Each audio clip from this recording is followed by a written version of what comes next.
Production funding for Behind the Headlines is made possible in part by the WKNO Production Fund, the WKNO Endowment Fund, and by viewers like you. Thank you. The future of the fairgrounds, tonight on Behind the Headlines.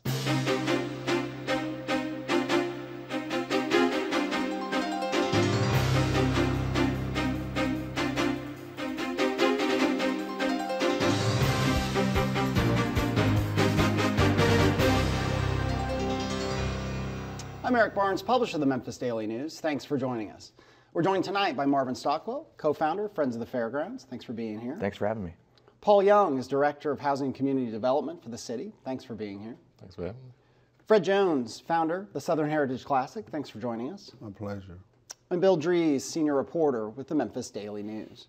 So I'll start with you, Paul. I was looking back, I think this is maybe the third or fourth show we've done, and I probably started every single one as the future of the fairgrounds as I now think about it. But there have been plans, there's been a lot of talk. Is this planning process different than the others? I think it's different in that we are starting with the premise that we're using the previous planning efforts as insight for how we move forward.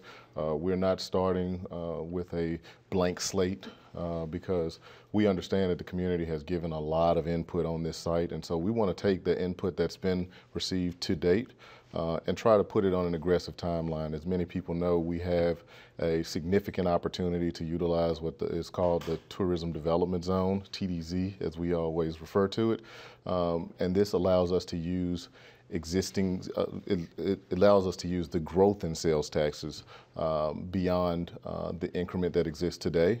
And so what that does is it allows us to finance improvements in a way that is neutral to the city. And so we want to make sure we sales taxes already being paid that go to the state. Exactly. And so if we build something at the fairgrounds that will draw a large number of people, presumably those people will spend money in and around the fairgrounds. So areas like Cooper Young, Orange Mound, Overton Square, we want to see those areas benefit from this boom and take those sales taxes from the money that those people spend to finance improvements at the fairgrounds. Okay, and we'll go deeper into some of those, how those things work so we'll come back to some of that. But Marvin Stockwell, you all co-founded Friends of the Fairground in 2015, I think?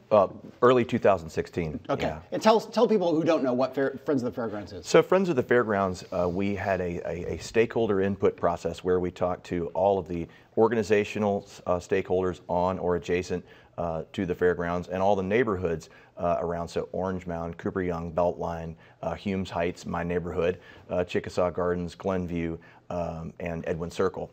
And we just said, what do you all want to see the fairgrounds become?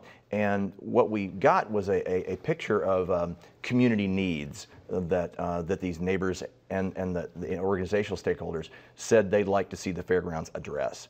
What I'm encouraged about the current process is that all of our vision doc called Heart of the City has been included in the materials that we're being asked to review amongst the old plans. So I'm encouraged that everything we learned will also inform the process.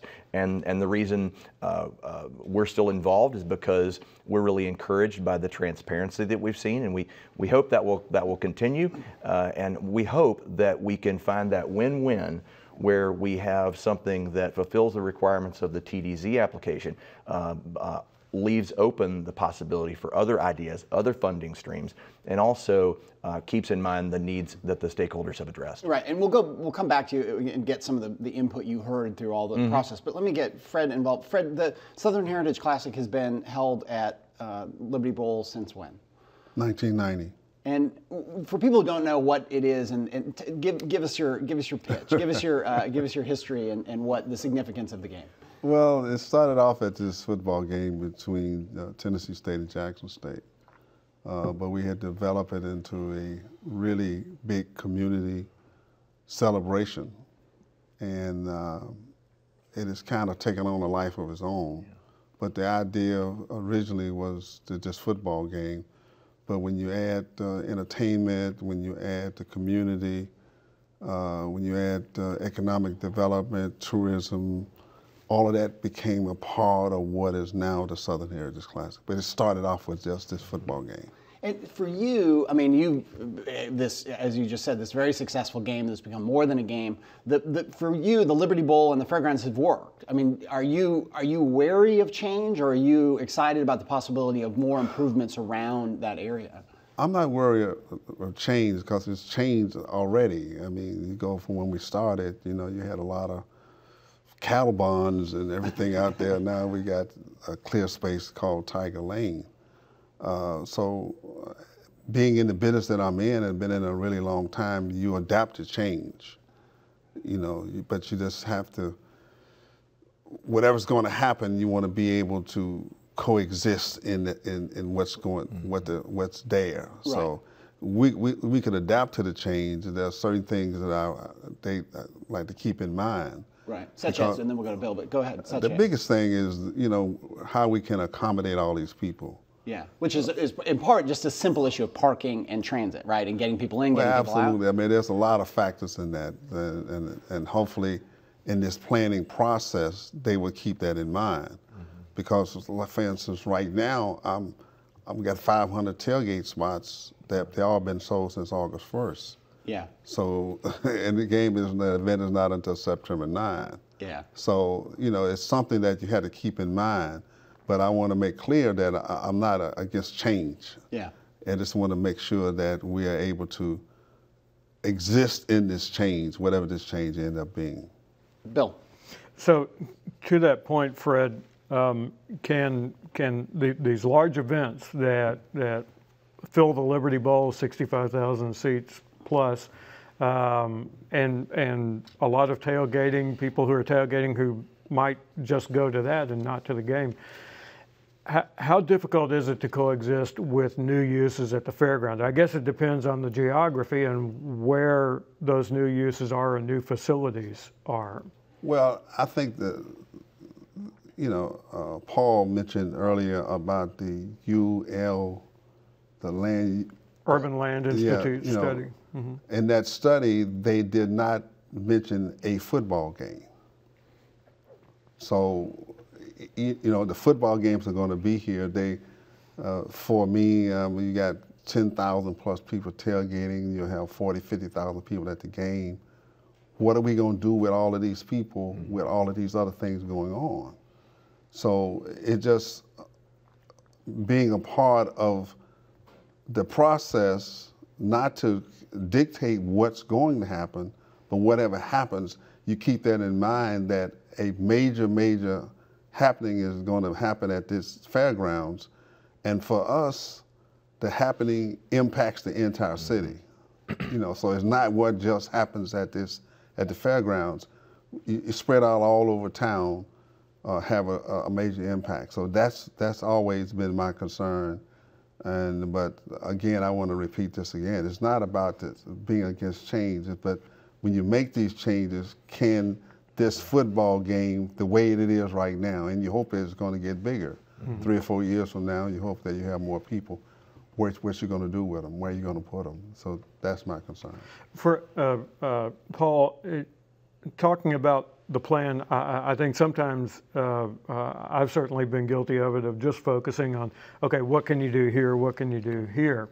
To Fred's point, your plan, your set of recommendations, is it going to involve more than that? Is it going to address those questions like transit, how you move people, and where they go? Absolutely. I mean, we understand completely where Fred is coming from. We know how significant this game is to this city, and not just this game, but the University of Memphis and AutoZone Liberty Bowl. We know what economic impact that brings to this community, and so anything that we do has to be respectful of how we accommodate those users on those days. Our goal is to try to figure out how to maximize use of the site. We have, we give, just say it's a whole weekend for each of those events. That's 27 days that the space is activated. And so we have another 330 days that we want to activate the site. So we're trying to figure out what uses can bring people to the site, accommodate them, move people around in a way that's efficient. We're looking at strategies that range from how we can use shuttles to park, and I've heard people say people in Memphis don't use shuttles, but when you have significant events like this, maybe that is an option. How can we find ways to get people to and from in an efficient manner? So that's definitely something that we're looking at. So Marvin, what's your view on this as someone who's talked a lot about future possibilities on this? Sure. Is there a point at which Fred's reality, the reality of the Tigers, the reality of the AutoZone Liberty Bowl, does that kind of influence what you've seen? Because to some degree, there has been a tendency to look at this as a blank slate, I think. Sure. And Fred mentioned the ULI study, which didn't consult some folks heavily involved in this. Right. Our existing assets meeting jumps to mind as a great example. I mean, the way we've looked at it from the moment is that, from the outset, is that the fairgrounds are not living up to its potential. So obviously, we already have some fantastic assets at the fairgrounds. But our existing assets meeting, we got out maps and we said, which of these assets are great and working at full capacity? Which ones are great amenities, but they could be used more? And what are some of the missing amenities that might make the existing ones succeed at a larger level? And there were lots of great ideas that stemmed from that. So, like, I don't see them, all these things, as diametrically opposed, or I think it's finding the right mix of amenities to, like Paul said, maximize use of the space, to get rid of those fence lines, welcome the community in, welcome tourists in, finding the right balance between, one of the things that came through with our stakeholders is they want the fairgrounds reimagined with them in mind. They don't want to be kept out, they want to be welcomed in. But they are okay with it if it's something that tourists also love. And I feel like that's the sweet spot. If Memphis can put heads and hearts together and figure that out, then we can check the tourism boxes that the TDZ requires, but also deliver on what our stakeholders are saying they want. So I think there are a lot of smart people around this civic table trying to figure this out, and I have every confidence we will in a way that makes us all win on a larger level. What is the timeline on the TDZ application?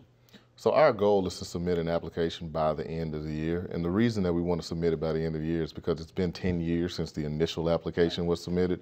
And while there is no firm deadline for the TDZ application to expire, we know that time is of the essence. And so we've been dealing with this issue for the past 10 years. And it's time for us to really come to a conclusion as a community as to whether we're going to maximize this opportunity or not. And there's some talk, and so the TDZ, just get into the weeds here a little bit, it would be approved by the State Building Commission. Okay, and TDZ was done around the university area, like Highland Row, Highland Strip, is that correct? That was actually a TIF. That's a TIF. Okay, Yeah, I get these tax all mixed increment up. financing. I know after 8 years I know what a pilot is, but I get the TDZ and the TIF. That's my new, in the next 8 years I'm gonna master that. So there's some concern though that the state is maybe going to end TDZs. I've certainly read that. Well, the state has ended TDZs, okay. And that's part of our urgency. Is this is the last TDZ that can be approved by the state, okay, because we submitted our letter before 2007. That's what I was confused about. Okay, so the kind of improvements, well, go through a few. Over the years, things have been talked about. A brewery in the Coliseum was recently talked about. There was ULI suggested a water park. There's certainly been suggestions of retail, housing, just kind of traditional development. Which of these, anything that is developed, would it be city-owned, city dollars, or is it private investors? Is it selling off the land? What is the vision of how all that would work? So the city will not sell the land. Our goal is to work out a land lease for whatever happens there, similar to what happened at the Pyramid. We still own the building, but the building is being leased. So we are leaning towards that direction in terms of the land uses that have been proposed. Things like you said, retail. I think at one time they were calling for 400,000 square feet of retail, which, that was in a different area before big box kind of went out of style. And now the plan is for, in the ULI study, at least 22,000 square feet of retail, which we think is much more reasonable. And that would not be the city, just so people understand, that's not the city getting into the drugstore business. It's a lease with some entity, some sort of bidding process. Right. We would have to do a process for a master developer who would come in and pull together other financing. The TDZ would be used for infrastructure. Those could infrastructure I'm sorry to interrupt you, but could infrastructure include a parking garage? Is that the kind of thing that might be? Absolutely. I mean, that's certainly one of the things that we're looking at. We know that parking is a major concern, and we think that structured parking allows us to be able to accommodate more cars in a finite area. Yeah. It is interesting to think about, and I'll turn to you, Fred. Just in the years that we've been doing shows on this and writing about it in the last 5 years, one thing that's really changed. Paul mentioned the changes in big box retail. Some people would say, thank God we didn't build 400,000 square feet of retail space there because it'd probably be half empty. But the other thing is U of M football got good. They back 3-4 years ago, they weren't drawing many people at all, and now they're drawing people. Right. It gets back, that dynamic, I mean, in terms of thinking about changes in college football and a planning process that looks forward. Your thoughts on that? Well, I've always said that if the University of Memphis was averaging 35 or 40,000 people a game, the whole dynamic, the whole conversation would change. It would just change because these events are so dynamic in what they have outside. You have the number at the stadium, but they impact so much more. Mm-hmm. So to have this on a consistent basis, it's like going to UT Knoxville on Vols Day when it's 100,000 people there. That's a whole different conversation. Yeah. And so the conversations for us, not only when you have these football games, and that's why it becomes important to think about them in this process, because we all hope that the University of Memphis football program continues to grow, because that's going to be better for our city in the long term. Do you all do any kind of estimates on economic impact from Southern Heritage Classic? Yeah. In fact, the University of Memphis did mine. The last one, they've done 3 of them. The last one, the benefit to the city on the weekend is $21 million. Yeah. So, and we didn't put all the numbers in. But that's things like people they come in town, they go to restaurants, they stay in hotels, they're spending money. Because it's beyond, I mean, there's football, and people watching may or may not be football fans, but part of this is just pure economics and economic development. Well, again, I mentioned that earlier, it's economic. Where we started from was just a game, but it's evolved into more than that. And that's why in this planning for the fairgrounds, we have to keep that in mind, that these types of things for any of these games are the same way. Right. The more success the games are, more people, the head count, it's going to have a big impact on this community. There's no question about that. Yeah. Bill. So Marvin, if your wish comes true and there is a fairgrounds conservancy at the end of this process, still to be determined on that, how do you think that conservancy should balance what he's talking about, that tremendous economic impact, with trying to have other catalysts on the fairgrounds property as well? Yeah, that's a great question. I think that is the thing that I keep coming back to about having a public-private partnering organization to help manage the land over time. Not only the redevelopment process of it, but let's say it's 5 years from now and all the construction is done and all the tenants are in place. What is the mechanism by which all of those tenants talk to each other? Because again, I think that's part of what can make everyone win on a larger level is the coordination. Now, sitting here today, I don't know what that mix of amenities is or will be, but obviously I think you have to balance the needs of all users. No one wants to do anything that's going to take something away from the Southern Heritage Classic. We, of course, want it to continue to grow. We want the U of M program to continue to grow.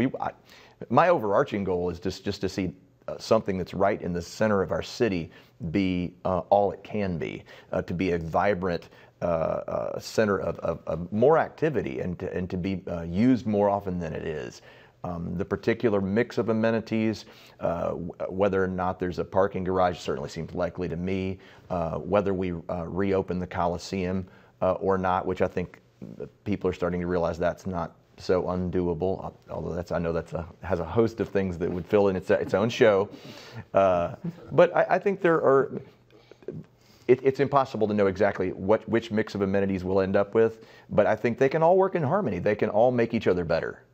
That's what I'd like to see, and I'm sure that's what Paul's dreaming about too. Well, and Paul, not to put the cart before the horse, but tell me what you think at the outset of this about the idea of a conservancy. Do you need, as he said, some kind of mechanism in there? I think it's all driven by what actually happens with the planning process, what actually goes on the site, what would the conservancy conserve. Right now, our Parks Division handles all of the lease agreements with University of Memphis and Southern Heritage Classic and Liberty Bowl. So we would have to figure out what exactly the responsibilities for a conservancy would be.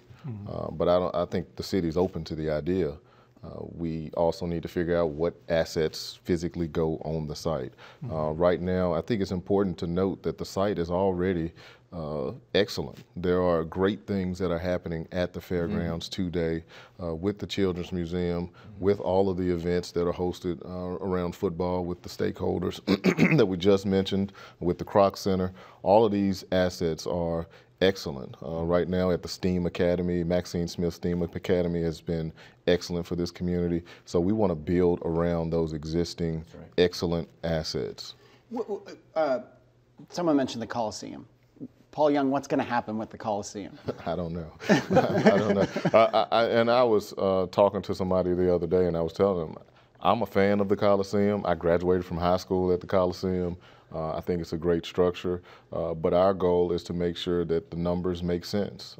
It's a $20 to $30 million investment, and we have to make sure that the numbers pencil out, and we're going to let data determine our decision making. And whatever happens with the Coliseum, we want to be respectful of the opinions of the community, but we also know that 20 to 30 million is a lot of money that we have to figure out how we use it in an effective way. Is it possible to I mean, you've got this TDZ deadline and that money that's potentially out there, but you've also got, I mean, if you break it down, there's the Coliseum is a big question. Then there's a whole lot of just open green space. Right. What is it possible that certain things are settled in this planning process and questions like the Coliseum are left unanswered as part of this? Yeah, that's definitely possible. Okay. In fact, that's one of the things that we've talked about with some of the stakeholders, that every issue may not be resolved by the end of this year. What we want to do is identify what is the big draw, what's the thing that really anchors this TDZ for this community. And if we have not figured out all the answers to every component on the fairgrounds, we can continue to work on those pieces of the project. Marvin, back to the neighborhood meetings you had. I mean, what do neighbors want? I mean, do they just want park space? I mean, do they want to see retail? Do they want to see, I mean, is every neighborhood a little different? Sure. I mean, what are they calling for? Yeah, no, there are some overarching themes. The biggest being that they want the fairgrounds reimagined with them in mind. They feel like they have not been sufficiently welcomed in. They miss the connection with that land that they once had, and they want it back. Quite frankly, they miss the connection with the Mid-South Coliseum and the WDIA shows that happened there. They miss, they remember a time when their teenagers got their first good job at Liberty Land, and I'm not sitting here proposing that we rebuild Liberty Land by any stretch, but that is a desire that the stakeholders articulated. Jobs came through really strongly. It's not lost on them that the western extension of the Green Line is going to go to Flicker Street, and that the likely extension of the Green Line through the fairgrounds would also, when you add on to the proposed bike share program, might really open up a 5-mile radius around the fairgrounds, especially if, and here's another thing, they see it as an ideal mass transit node.